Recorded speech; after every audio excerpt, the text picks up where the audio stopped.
Umar ibn Xattab radhiyallohu anhu mындай деп айтқан екен. Аллахумма инна нас'алука салаха саат вал барака фил ауқат. О жаратқан Алла, менің уақыттарымды пайдалы қылғын. Салах деп мындай пайдалы, жарамды қыл. Жана мен уақыттарыма бүттігіне береке берді. Кейбір адамдар бар, 60-қа шыққан, ештеңе қылған емес. Кейбір адамдар бар, 35-40-та дала іштерді жасап қойған. Қайрал ошол тарихи инсандар, Қасым Тыныстанов, Жүсіп Абдырахманов, Исхақ Разақов, жананың түрін қатарында толтыра инсандарыбыз өткен. Ошол инсандар бір келе жашашыптыр, көп. 40 жаштың тегерегінде кете беришиптир. Бар эле 40 жаштың тегерегінде. Бирок жасай турган иштерин жасап кете берген. Мына ошондой болуш керек экен да. Ошон үчүн пайдалуу эмгек, пайдалуу иш жок дегенде пайдалуу сөз, каалоо тилек.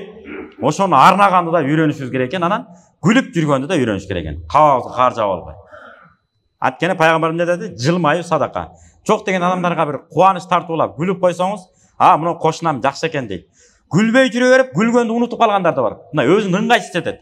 Бирөөгө жылмайын дейт, мында жарашпай калгандай болуп, баткен туугандар айтында хуник көрүнүп каламбы деп. Гүл албагандар бар, чын. Ошого мында гүлүп да үйрөнүш керек.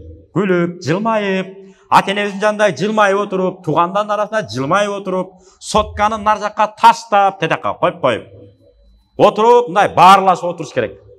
Эртең эми кайдан табайын, эми кайдан көрөйүн болуп калат экен. Бир күн келет экен. Атабызды дагы энебизди да таппай калабыз. Бир туугандарыбызды да таппай калабыз. Же бир туугандар бизди таппай калышы мүмкүн. Ушундай экен жашоо. Ошон үчүн ар бир тирүү адамды, жаныбыздагы адамдарды аяр мамиле кылып, ошолорго жылуу мамиле жасаганды да үйрөнүш керек.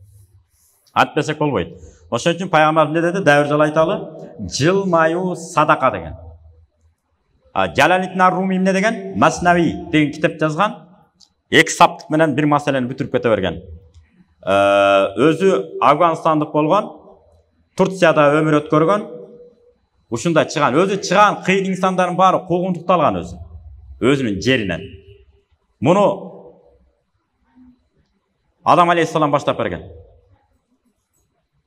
Апабыздын тилине кирип, жаңылып кетип, бейиштен кууланды. Андан беререк келели. Ибрахим алейхиссаламдын аялы Ажар энебиз дагы ар кандай сыноолорго кабылып, аны болсо Алла Тааланын өкүмү менен Меккеге апарып таштады. Ошондо Ажар энебиз айтып атпайбы? Өзүңдүн акылың менен, чечиң менен мени тыштап атасың же Кудай Тааланын буйругу болсо, Кудай Тааланын буйругу. Андай болсо, анда Кудай Таалан бизди жөн калтырбайт деп мейли деп калат. Андан беререк Мухаммад алейхиссалам да Меккеден каяка? Мединага кубаланды. Андан беререк Имам Бухари Өзбекстандан чыккан. Бухара кыргыз туугандары бар деген Талип Жандамыл айтып жүрөт. Канчалык тастыкталган, мен анда изилдеш керек, айта албайм. Эң негизгиси ажам болгон, араб эмес.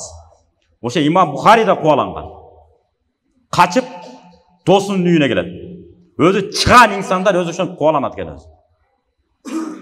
Анан ошентип кубаланып келгенде досуна келип башпане кылып алайын деп Фатхул Бари деген китеп бар, 15 томдук.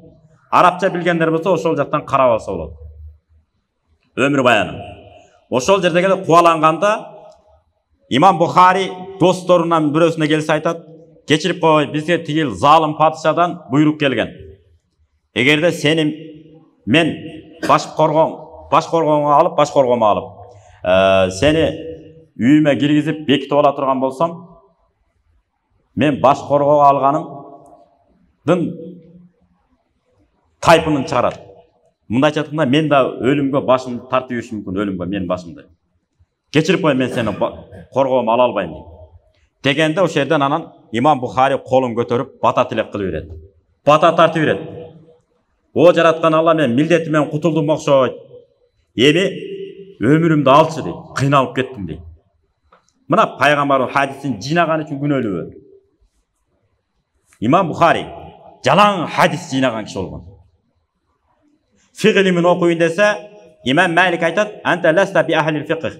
Сен фиq илим менен, шариат менен алектене турган адам эмессиң. Сенин талантың, сенин жөндөмүң башкача дейт. Кандай десе, хадис менен алектен дейт. Хадистерди жыйноо боюнча сен күчтүүсүң дейт. Айтканда күчтүү болуп чыкты мына Имам Бухари. Алдына эч бир дагы хадистерин алдына ат салдырган жок. Birinchi imam Buxariyni tushunamiz. Ana Muslim, Tirmizi yana ылдый көзө кете берет, Абу Давудтар болуп.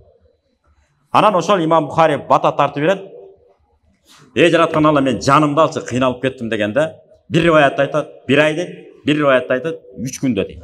Ошол жерден бул дүйнөдөн узайт. Толтурандай. Чекеден.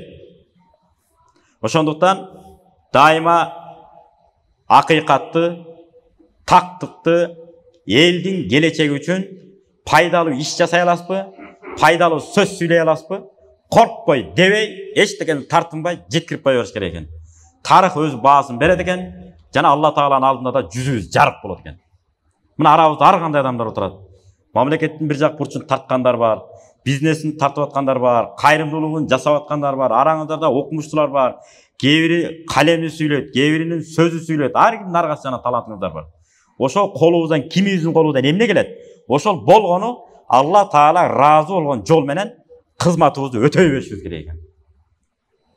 Мындай жаман сөз сүйлөмөк турсун, жаман нерсени ойлонгонго да убактыбыз калбаш керек экен. Ушунчалык алектенишибиз керек. Бир аалымдардын кээ бири да эмне кылган? Жаман нерседен тыйыла албай калганда садака берүүнү өзүнө өзү ант берип алып токтотушкан. Кокус, мен кимде ким бирөөнү мен кокус жамандап ушактап алсам, о жараткан Алла сага сөз берем, бир кой садака кылуу милдет болсун деп. Мисалы, өзүнүн дараметине жараша. Мисалы, сизге күнүнө бир кой чыгарып коюш сизге эчтеке эмес болушу мүмкүн. Анда 10 кой дейсиз да. А кимдир бирөө үчүн 100 сом чыгаруу проблема, көйгөй. Ар ким өзүнүн күчүнө жараша, шартына жараша. Мында араң-араң чөнтөңүзгө күч келип кала тургандай, штрафты өзүңүз эмне кыла алат экенсиз? Кудай алдында сөз берип алат экенсиз. Кокус мен бирөөнүн сөксөм, же бирөөнүн акысын жесем, же бирөөнү ушактасам, же бирөөнүн артынан жаман сөз жүгүртсөм, ушунда садака кылуу мага милдет болсун деп, аалымдар такыбалыкка эмне кылган? Өздөрүн өздөр ушинтип түзөнгөн экен.